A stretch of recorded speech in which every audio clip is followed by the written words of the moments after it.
Hello everyone, in this video we will learn how to use Countif to range of number.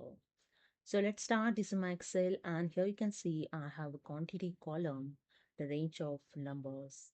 So simply select the cell used is equal to and enter the count if.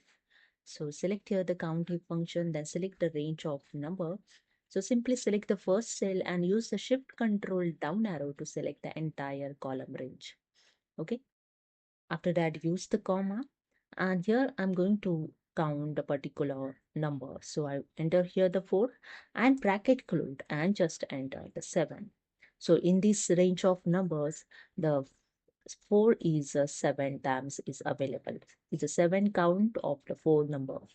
If you want to check, simply select the cell, shift Ctrl L to apply the filter, then click on the filters and select here the 4 number and click on OK, and just select the cell and use the shift control down arrow to count this number. You can see the count 7, same as here I calculated by using the count 8 function.